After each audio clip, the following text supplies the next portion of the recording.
Hey Kylie, I wanted to leave you some feedback on essay one.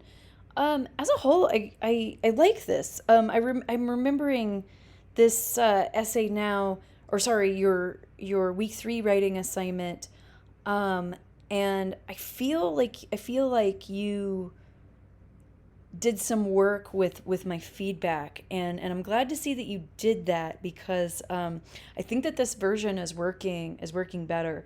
I particularly like your second paragraph. I think that you're making some really fair critiques here, especially in this line. I think that that's a really fair criticism, and I really appreciate the fact that you're like, all right, let me examine this from the counter position too. That's really good thinking, and really good rhetorical movement, to show that you are not entirely opposed to the idea of examining more than one side, right? Right. You're like not shying away from it, which is really what we want to do in argumentation, and what we'll continue to talk about and work on as the semester progresses on.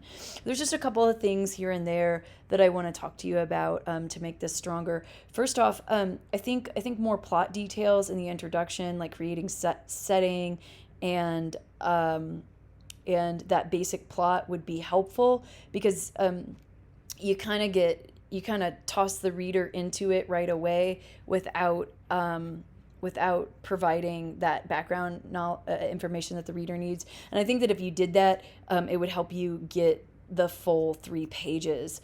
I primarily want to talk to you about your use of transitions and your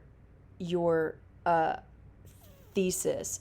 So it's like you're so close to being there in your thesis. What throws me off is the second part where you say, to give Orwell the benefit of the doubt, there will also be evidence to show why Orwell may have thought the man should live.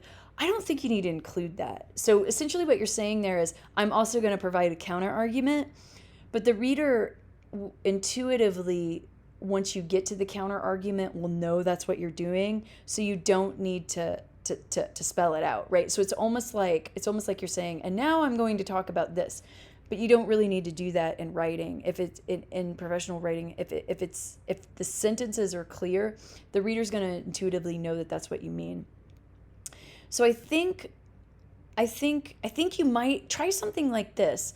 So, like, set it up like a complex sentence where you have you start with a subordinate clause, and then you end with your main claim. So something like, while there are some valid points in Orwell's argument, his stance, uh, his main argument is flawed, is faulty, because it relies too heavily on personal opinion. Does that make sense, what I'm saying there? Because, like, here, when you say the main argument is against Orwell, it's like you're talking about the essay instead of just like writing it. And that seems to be the habit that you have here in your transitions, it's as well.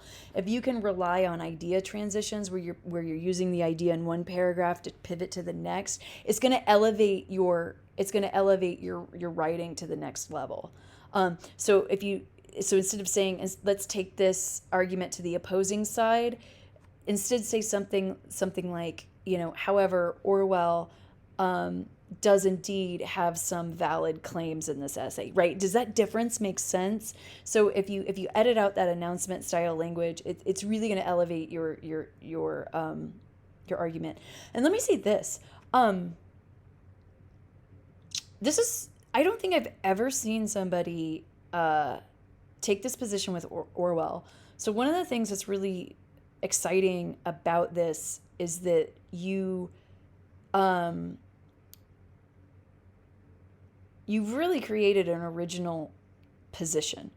So typically, when students, typically what I've seen in the past, if students argue against Orwell, they do it based on the fact that they are uh, in support of capital punishment.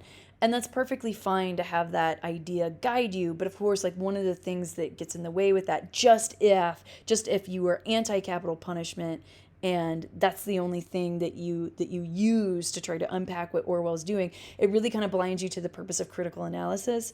So one of the really cool things that you did with this essay is, instead of focusing on, well, I believe in capital punishment or I don't believe in capital punishment, you're paying attention to the evidence that Orwell himself uses, which is what makes your argument good, but also what makes it original. So kudos for that. um, it's exciting to see for sure.